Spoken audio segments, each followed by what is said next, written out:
Hello everyone, it's SpursRadio96 here, and welcome to episode 12 of the FIFA 18 Zenit St. Petersburg career mode.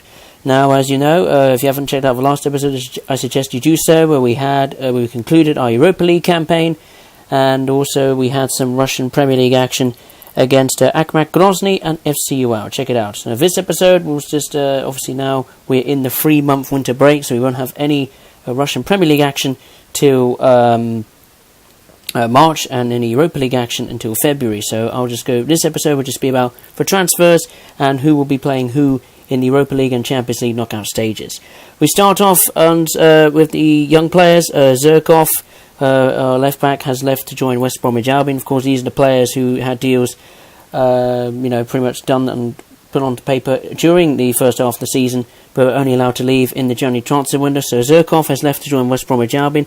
Nicholas Kakeoff has left to join VfR Aalen in the third division of Germany, and Nikita Goilo has gone to FC Lausanne Sport on loan as well. Those two in particular, Kakeoff and Goilo, doing very well in our last group day, impressing in our last group game in the Europa League against SC Altach. On to the Champions League tables then, the groups. Group A, Manchester United progress as group winners with Portuguese champions Benfica in second. Real CSK Moscow out of the Champions League but in the Europa League.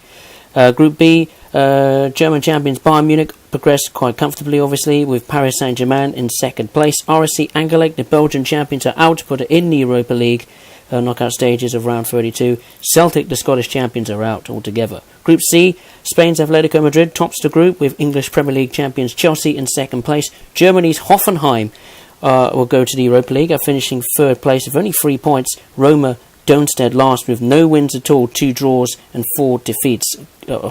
What a difference that is from in real life when they got to the semi-finals. On to Group D, Italian champions Juventus go through to knockout stages in first place. Barcelona is second with 10 points, just 2 points behind. Olympiacos, the Greek champions, go through to the knockout stages. Group E, surprisingly Sevilla of Spain top the group with Liverpool in second place. Bordeaux France will progress to the Europa League by a point, only a point of second place Liverpool. Spartak Moscow, the Russian champions, go out altogether. Very closely tight group there, particularly for second place. Group F, and surprisingly, the Dutch champions Feyenoord progress as the group winners on 11 points. Manchester City go through in second place at 10 points. Napoli out of the Champions League. They will go into the Europa League knockout stages. Shakhtar Donetsk, the Ukrainian champions, go out of European competition altogether for this season. Group G, the French champions Monaco progress with 16 points, 5 wins and a draw. That's some domination in that group. Must have been dominant in that group. RB Leipzig in their first ever UEFA Champions League are second in 10 points. Besiktas, the Turkish champions, go through to the knockout stages of the Europa League. Group H, this is the most surprising one. Tottenham Hotspur of England top the group with German team Borussia Dortmund in second. Real Madrid, the Champions League holders and the all-time winners and the most amount of wins, they've got in the Champions League. They are out of the Champions League. Incredible. At the group stage, and will progress and will be in the Europa League for the first time, I think, since 1985 or 75. Quite incredible there. Real Madrid out of the Champions League.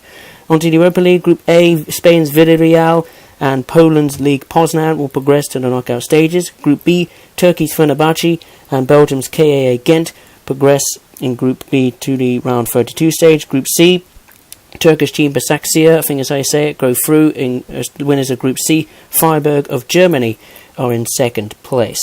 We go on to Group I think it's Group D, yeah. Group D, and Italian team AC Milan in European competition for the first time in a long time. They go through, clean sweep, 5 wins. They go through. I don't know who is in second. Group E, Olympique Lyon of France go through with Premier League side English club Everton in second place. Then we go on to Group F, and Lokomotiv Moscow progress with 14 points. Sparta Praha, don't know who they are. They are in second place with 10 points. Group G, Ajax, of course, last season's Europa League runners-up to Man United. They go through in first place. Zult Raragem go through in second place. Aberdeen of Scotland a point behind Zult Raragem in the end, so close to going through to the knockout stages. Group H, Arsenal go through in first place rather comfortably. 4 wins, 1 draw and a defeat. Curl of Germany, FC Curl that is, they are in second place on 9 points. Group I, Olympique Marseille, of course, in real life, the Europa League finalists. They are through in top of the group with 5 wins in the draw. Red Bull Salzburg, the Austrian champions, in second. Group J, Hertha Berlin of Germany progress in the group winners, with Athletic Bilbao of Spain going through in second place. Group K, Lazio of Italy will go through as the group winners of Group K. Galatasaray of Turkey, Turkish side Galatasaray of Turkey, go through in second place. So and Group L, you probably know that already millions of times. We go through Zenit Petersburg with Real Sociedad of Spain in second place. We're going to go on to the Champions League round of 16 with some mouth-watering ties. We're going from left to right now. We've got Spanish side Atletico Madrid against English club Manchester City. That's going to be a cracking fixture, I'm sure. Clash of the Champions on this one. We've got the French champions AS Monaco against the English champions Chelsea. Tottenham Hotspur will host Barcelona. That is a massive fixture for Spurs. I hope they do well. Manchester United, first time in the knockout stages since 2013. They will face Champions League debutants RB Leipzig of Germany. To the right, the Dutch champions FC Feyenoord. They will be hosting German side Borussia Dortmund. Here's a big clash. The Italian champions Juventus will be hosting the 5-time European Champions League winners Liverpool. That's going to be a big game, I'm sure. Sevilla, who have won the Europa League 3 times, will host France side Paris Saint-Germain. And another clash of the champions here, as German champions Bayern Munich will be hosting the Portuguese champions SFL Benfica. I think they're called SFL Benfica, but either way, some really mouth-watering prospects there, some huge ties. I do expect for likes of maybe Dortmund and Paris Saint-Germain, Manchester United to progress, but there are some ties there which it could be anyone's game, really. So let's go on to the Europa League round 32 fixtures then. AEK Athens of Greece will host English club Arsenal. I expect Arsenal to progress in that one. Athletic Bilbao of Spain will host Turkish team Fenerbahce.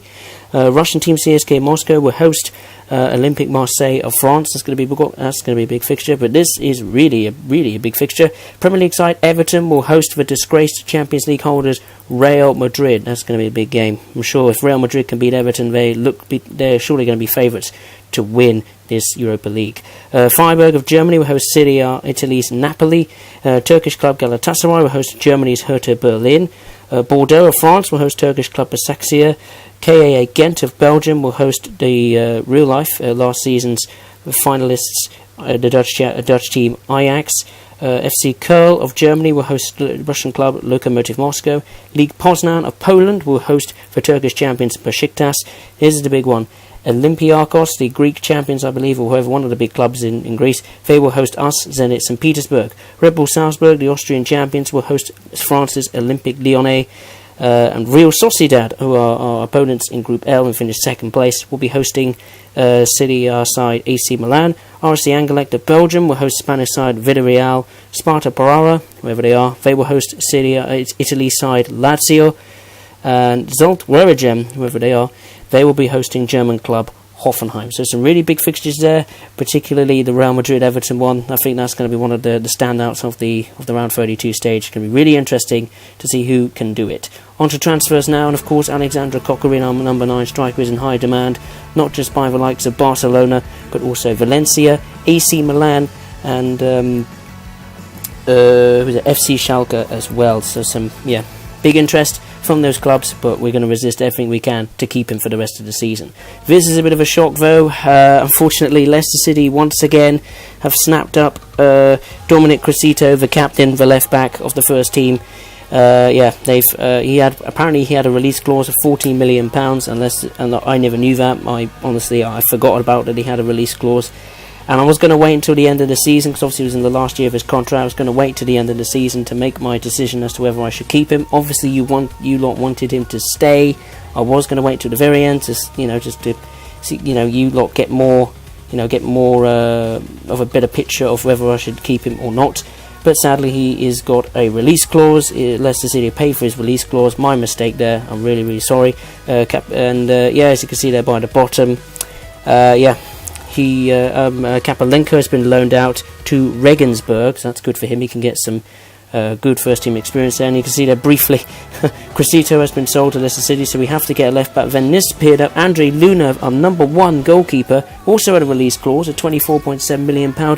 and has gone to Chelsea. Absolute disaster. So we have to get not only a new left back but a new keeper now, and we're really tight on money, so it's going to be really, really difficult. But we did manage to get a new keeper just in time before the transfer window closes, and a rather decent replacement in my view. We brought in Alphonse Areola, the 24-year-old French international goalkeeper. We signed him for £26 million from French giants Paris Saint-Germain, and a perfect replacement for Andrei Lunev. Really surprised that Lunev had a release clause, and I'm really surprised that Chelsea brought him. Honestly, it's just like Cressito. The Cressito situation, I didn't know. I honestly forgot that they had a release clause. So did I forgot that Lunev had a release clause as well. So I'm really sorry that both of those players have gone. But I have got a replacement, Alphonse Areola. I think Lunev kept like 8 clean sheets, 5 Russian Premier League clean sheets, and 2 to 3 Europa League clean sheets. But Areola with some good stats there, particularly for his diving and reflexes.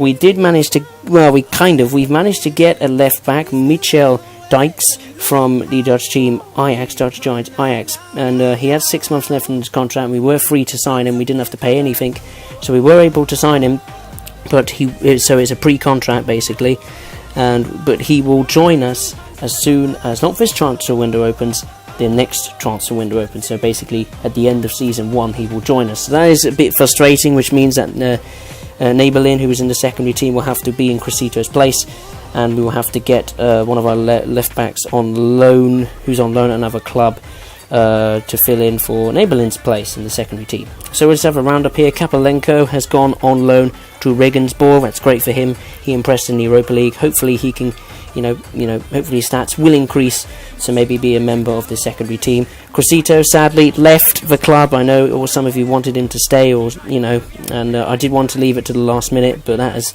sadly it's taken a huge risk, and it's not paid off, because Leicester City of England have snapped him up, just like they did with Smolikov as well. Trent, the right back, what's his name? Terentrev, or I don't know his name, Terentrev, I think is how you say his name, I don't know. He has gone on loan to FC Urekt, so at least he's got on, what's it called, Denis Terentrev, whatever his name, he's gone on loan to FC Urekt. Andrei Lunev has sadly been sold to Chelsea for £24.7 million, but we have got a replacement of Areola. So disappointed he's gone. He played very well for us in the first half of the season, and quite sad and surprised that he left that quickly. But we've got Areola from PSG, a good replacement, 2 years younger, 2 stats less than Lunev, but I'm sure that will improve. And of course, looking at his stats, he looks to be the perfect replacement, and he'll be immediately put into the first team. Good, fantastic reflex and diving statistics there, stats I should say. And we managed to sign Michel Dijks for free, but he will not join until the next transfer window opens, the summer transfer window at the end of season 1.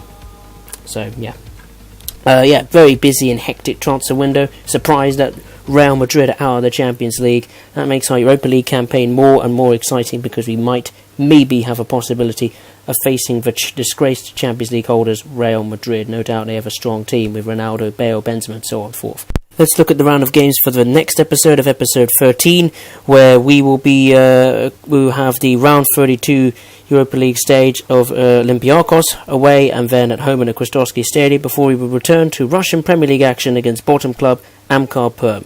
We'll see you next time for that episode. Take care.